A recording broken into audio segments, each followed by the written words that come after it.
Hello viewer, কেমন আছেন সবাই? আশা করি সবাই ভালো আছেন। আপনাদের মধ্যে হয়তোবা অনেকেই উইন্ডোজ 11 এ আপগ্রেড করে ফেলেছেন এবং উইন্ডোজ 11 এ আপনারা হয়তোবা একটা জিনিস নোটিস করে থাকবেন যে স্ন্যাপিং টুলস আছে এবং স্ন্যাপিং টুলসটি প্রিভিয়াস উইন্ডোজ 10 এ যেটা ছিল সেটা থেকে একটু ভিন্ন বা একটু ডিফারেন্ট ফিচার্স তারা অ্যাড করেছে। সো আজকে আমি আপনাদের সাথে শেয়ার করব উইন্ডোজ 11 এ যে স্ন্যাপিং টুলসটি আছে সেটি কীভাবে ব্যবহার করবেন বা আদৌ তারা উইন্ডোজ 11 এ যে স্ন্যাপিং টুলসটি আছে সেটির মধ্যে তারা কি কি স্পেশাল ফিচার্স অ্যাড করেছে। সো আপনাদেরকে সম্পূর্ণ ভিডিওটি দেখার জন্য আমন্ত্রণ জানাচ্ছি। চলুন তাহলে দেখে আসি কিভাবে আপনি উইন্ডোজ 11 এ স্ন্যাপিং টুলস ব্যবহার করবেন বা আদৌ উইন্ডোজ 11 এ স্ন্যাপিং টুলসে তারা কি কি ফিচার্স অ্যাড করেছে। সো সেই কাজটি করার জন্য প্রথমত আমি আমার উইন্ডোজের যে সার্চ বার সেখানে যাব এবং যাওয়ার পর আমি এখানে টাইপ করব SNIPPING স্ন্যাপিং টুলস এবং আমি পেয়ে যাব স্ন্যাপিং টুলস। সো যখন আমি স্ন্যাপিং টুলসটি ওপেন করব এটা দেখতে এরকমটি দেখাবে। এখন যদি আপনি চান যে কী ধরনের স্ক্রিনশট নেওয়ার জন্য আপনি এখান থেকে বিভিন্ন মোড আছে, আপনি চাইলে rectangular mode, window mode, full screen mode অথবা free form mode. For example আমি যদি ক্লিক করি প্রথমত রেক্টেঙ্গুলার মোড এবং আমি যদি এই প্লাস আইকনে ক্লিক করি দেখতে পারবো যে স্ন্যাপিং টুলসটি রেক্টেঙ্গুলার মোড আকারে অ্যাপেয়ার করছে।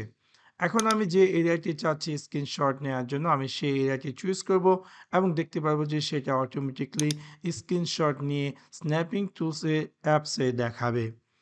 এখন আপনি যদি চান যে এই স্ক্রিনশটটিকে বিভিন্ন ধরনের মডিফাইড করার জন্য লাইক হাইলাইট করা বা এক্সট্রা এটাকে ক্রপ করা বা এক্সট্রা কাজ করার জন্য তাহলে এখানে বিভিন্ন ধরনের টুলস দেওয়া আছে। ফর এক্সাম্পল আমি যদি এখান থেকে পেন টুলস থেকে যে কোনো একটা পেনের কালার চুজ করলাম এবং আমি যেই জিনিসটিকে চাচ্ছি পেনে দিয়ে আর্ট করার জন্য আমি সেই জিনিসটি আর্ট করলাম এবং দেখতে পারবো যে সেটা এখানে অ্যাপিয়ার করবে। তাছাড়া আপনি এখান থেকে চাইলে বিভিন্ন ধরনের কালার চুজ করতে পারেন এবং আপনি যদি চান যে আপনার পেনের থিকনেসটিকে বাড়ানোর জন্য তাও আপনি চাইলে করতে পারেন।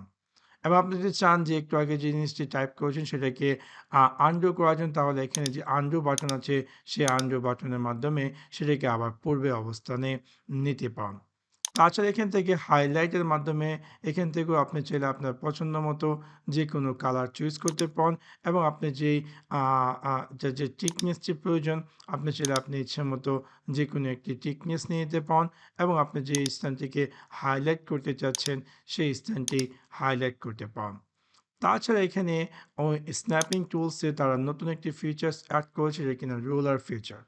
ফর এক্সাম্পল আপনি একটি স্ক্রিনশট নিয়েছেন এবং সেখানে চাচ্ছেন যে কোনো একটি একদম খাড়াখাড়ি লাইন আঁকার জন্য, সেই ক্ষেত্রে এই রুলারটি আপনাকে হেল্প করবে। ফর এক্সাম্পল আমি যদি এখানে পেন টুলস থেকে আমি একটি কালার নিই এবং দেন আমি এখন এই লাইনের বরাবরই আর্ট করব। দেখতে পাচ্ছেন যে এই সম্পূর্ণ লাইনটি কিন্তু একদম খাড়াখাড়ি গিয়েছে। তাছাড়া আপনি চাইলে এখান থেকে আরেকটি হচ্ছে প্রোটেক্টর মোড, তার মাধ্যমে আপনি চাইলে আপনার যে এরিয়াতে আপনি ফর এক্সাম্পল আমি এখানে একটি আর্ট করব, তাহলে আপনি চাইলে এখানেও একটি কোনো কিছু আর্ট করতে পারেন আপনার ইচ্ছে মতো। ফর এক্সাম্পল আমি যদি এখানে টাইপ করি এভাবে দেখতে পাচ্ছেন খুবই ইন্টারেস্টিং। এভাবে আপনি চাইলে এই ২টি রোলারের মাধ্যমে আপনি আপনার ইমেজকে আরও সুন্দর করতে পারেন। তাছাড়া আপনি যদি চান যে ইমেজটিকে ক্রপ করার জন্য তাহলে এই ক্রপিং টুলসটির মাধ্যমে আপনি ইচ্ছেমতো আরও যে জিনিসগুলো ক্রপ করার প্রয়োজন সেই জিনিসগুলো ক্রপ করে চেকে দিয়ে দিবেন এবং দেখতে পারবেন যে আপনার ইমেজটি এরকমটি দেখাবে। আপনি যদি চান যে এই স্ন্যাপিং টুলসটিকে সেভ করার জন্য তাহলে এখানে সেভ বাটনে ক্লিক করে সেভ করতে পারেন অথবা এটাকে যদি চান যে ক্লিপবোর্ডে কপি করার জন্য তাহলে ক্লিপবোর্ডে ক্লিক করে সেটাকে কপি করতে পারেন অথবা আপনি যদি চান এটাকে শেয়ার করার জন্য তাহলে এই শেয়ার বাটনে ক্লিক করে সেটাকে আপনি শেয়ার করতে পারেন। সো এটা হচ্ছে মোটামুটি স্ন্যাপিং টুলসের একটি বেসিক ধারণা। তাছাড়া আমি যদি এখন আবার স্ন্যাপিং টুলসটি ক্লোজ করি এবং আবার এগেইন আমি স্ন্যাপিং টুলসটি ওপেন করি এবং দেখতে পারবো যে এখানে আমরা এতক্ষণ দেখলাম রেক্টেঙ্গুলার মোড, আমরা যদি এখন উইন্ডো মোডে ক্লিক করি এবং দেন আমরা নিউতে ক্লিক করি দেখতে পারবো যে উইন্ডো মোড অ্যাপিয়ার করবে এবং সেটা অটোমেটিকলি আমাদের যে উইন্ডোটি ওপেন উইন্ডোটি সেটি একটি স্ক্রিনশট নিয়ে নিয়েছে। তাছাড়া আপনি চাইলে এখান থেকে ফুল স্ক্রিন মোড চুজ করতে পারেন এবং আপনি যদি ফুল স্ক্রিন মোডে এখন যদি আমি চাই যে স্ন্যাপিং টুলসটা আমি এগেইন ওপেন করি, ওপেন করার পর এখানে আমি ফুল স্ক্রিন মোড আমি নিউতে ক্লিক করব এবং দেখতে পারবো যে অটোমেটিক একটা আ অটোমেটিক আমার এই সম্পূর্ণ ফুল স্ক্রিনটি একটি স্ক্রিনশট নিয়ে নিচ্ছে। তাছাড়া এখান থেকে আপনি চাইলে ফ্রি ফর মোড যার মাধ্যমে আপনি চাইলে আপনার ইচ্ছামতো এতক্ষণ তো আমরা দেখলাম যে রেক্টেঙ্গুলার বা বিভিন্ন সিস্টেমের স্ক্রিনশট যদি আমরা এখানে ফ্রি ফ্রম মোডে ক্লিক করি এবং আমরা যদি কোনো কিছু স্ক্রিনশট নিতে চাই তাহলে আমরা এটাকে এভাবে যেভাবে ইচ্ছে সেভাবে আমরা চাইলে স্ক্রিনশট নিতে পারি। তাছাড়া এই স্ন্যাপিং টুলসের দ্বারা যদি আমরা এখন সেটিংয়ে যাই দেখতে পারবো যে অনেক ধরনের সেটিংয়ে অপশন এখানে অ্যাপিয়ার করছে। ফর এক্সাম্পল এখানে আপনি যদি চান যে অটো কপি টু ক্লিপবোর্ড যে কোনো কিছু স্ক্রিনশট নেবেন এবং সেটা অটোমেটিকলি আপনার ক্লিপবোর্ডে কপি হয়ে যাবে এবং আপনি যদি চান যে সেই স্ক্রিনশট থেকে যে কোনো স্থানে পেস্ট করার জন্য তাহলে আপনার ক্লিপবোর্ড থেকে সেই জিনিসগুলো পেস্ট করতে পারেন।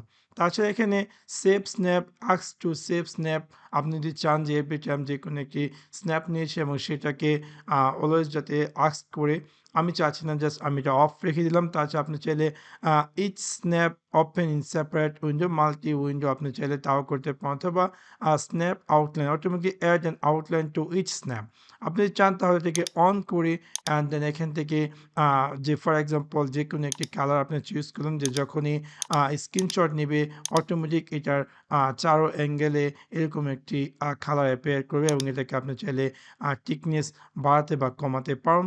আমার এটা দরকার নেই জাস্ট আপনাদের যদি প্রয়োজন হয় তাহলে এই স্ন্যাপ আউটলেট টি অন করে সে কাজটি করতে পারেন। আমি জাস্ট এটাকে অফ করে দিচ্ছি। তাছাড়া আপনি যদি চান যে এই স্ন্যাপিং টুলসটিকে ডার্ক মোড অথবা লাইট মোডে চুজ করতে পারেন অথবা ইউজ সিস্টেম সেটিংয়ের মাধ্যমে চুজ করতে পারেন। তাছাড়া আপনি যদি চান যে আপনার স্ন্যাপিং টুলসটিকে কুইকলি লঞ্চ করার জন্য সেক্ষেত্রে আপনি আপনার কিবোর্ডে শর্টকাট কি উইন কি শিফট এস চাপলে আপনি দেখতে পারবেন যে আপনার স্ন্যাপিং টুলসের অ্যাপসটি ওপেন হয়ে গেছে এবং এখান থেকে আপনি যদি চান যে যেই ধরনের স্ক্রিনশট নেওয়ার জন্য এই কুইক এরিয়া থেকে চুজ করে আপনি সেই ধরনের স্ক্রিনশট নিতে পারেন। আপনি যদি চান যে এটাকে ক্লোজ করার জন্য তাহলে ক্লোজ স্ন্যাপিং টুলসে ক্লিক করলে সেটা ক্লোজ হয়ে যাবে। এখন হয়তো আপনি চাচ্ছেন যে যখন আপনি প্রিন্ট সিন্স ক্লিক করুন যাতে করে অটোমেটিক আপনার সম্পূর্ণ ফুল স্ক্রিনটি স্ক্রিনশট নিয়ে নেয় এবং সেই কাজটি করার জন্য আমরা আমাদের উইন্ডোজের যে স্টার্ট মেনু তাতে ক্লিক করব এবং এখান থেকে আমরা ক্লিক করব সেটিং। সেটিংয়ে ক্লিক করার পর আমরা বাম দিকে ক্লিক করব অ্যাক্সেসিবিলিটি এবং অ্যাক্সেসিবিলিটিতে ক্লিক করার পর আমরা নিচের দিকে আসবো এবং এখানে আমরা পেয়ে যাব কিবোর্ড। কিবোর্ডে ক্লিক করার পর এখানে দেওয়া আছে use the print screen button to open screen snapping. So আমরা জাস্ট এটাকে অন করে দেব। এখন যদি আমি চাই যে কোনো কিছু স্ক্রিনশট নেওয়ার জন্য আমরা আমাদের কিবোর্ডের যে প্রিন্ট স্ক্রিন আছে তাতে ক্লিক করব এবং দেখতে পারবো যে আমাদের এই স্ন্যাপিং টুলস অ্যাপসটি ওপেন হয়ে গেছে এবং এখন আমরা যে স্থানটি চাচ্ছি স্ক্রিনশট নেওয়ার জন্য আমরা চাইলে এই সেই স্থানটি স্ক্রিনশট নিয়ে নিতে পারবো এবং সেটা দেখতে পারবো যে ক্লিপবোর্ডে এরকমভাবে অ্যাপিয়ার করবে এবং আপনি চাইলে এখান থেকে এই স্ন্যাপিং এই একটু আগে যে আপনি স্ক্রিনশট নিয়েছি সেটাকে আপনি চাইলে এনি কাইন্ড অফ মডিফাই করতে পারেন। সো এই ছিল মোটামুটি স্ন্যাপিং টুলসের ব্যবহার উইন্ডোজ 11-এ। আশা করি আপনাদের এই ভিডিওটির মাধ্যমে হয়তোবা স্ন্যাপিং টুলসের ব্যবহার মোটামুটি আপনারা ধারণা পেয়েছেন যে কীভাবে আপনারা স্ন্যাপিং টুলসটি ব্যবহার করবেন বা কাস্টমাইজ করবেন আপনার উইন্ডোজ 11-এ। সো আশা করি আপনাদের ভিডিওটি ভালো লেগেছে এবং যদি ভিডিওটি ভালো লেগে থাকে অবশ্যই লাইক এবং শেয়ার করতে ভুলবেন না। Thanks for watch my video. See you next one. Peace.